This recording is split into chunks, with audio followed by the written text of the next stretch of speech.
सबको के राधे राधे बा। एक देवी माता के भजन गीत गावत हई, अच्छा लगे तो कमेंट में बताइए। तनिया ए दुर्गा भवानी हो, तनिया ए शीतला भवानी हो, तनिया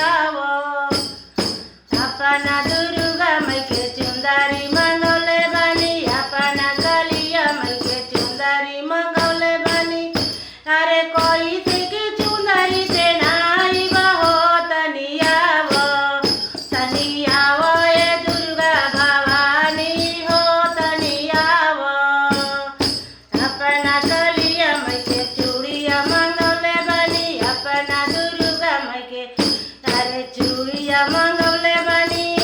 अरे कोई से की कंगना करियाई हो, तनिया अरे कोई से की मेहंदी लगाई हो, तनिया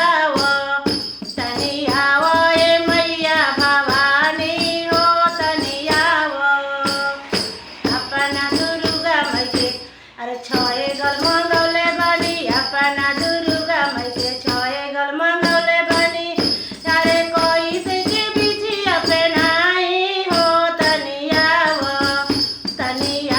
ए दुर्गा भवानी हो, तनिया अपना दुर्गा मई के नथिया मंगौले बनी, अपना दुर्गा मई के नथिया मंगौले बनी। अरे कोई से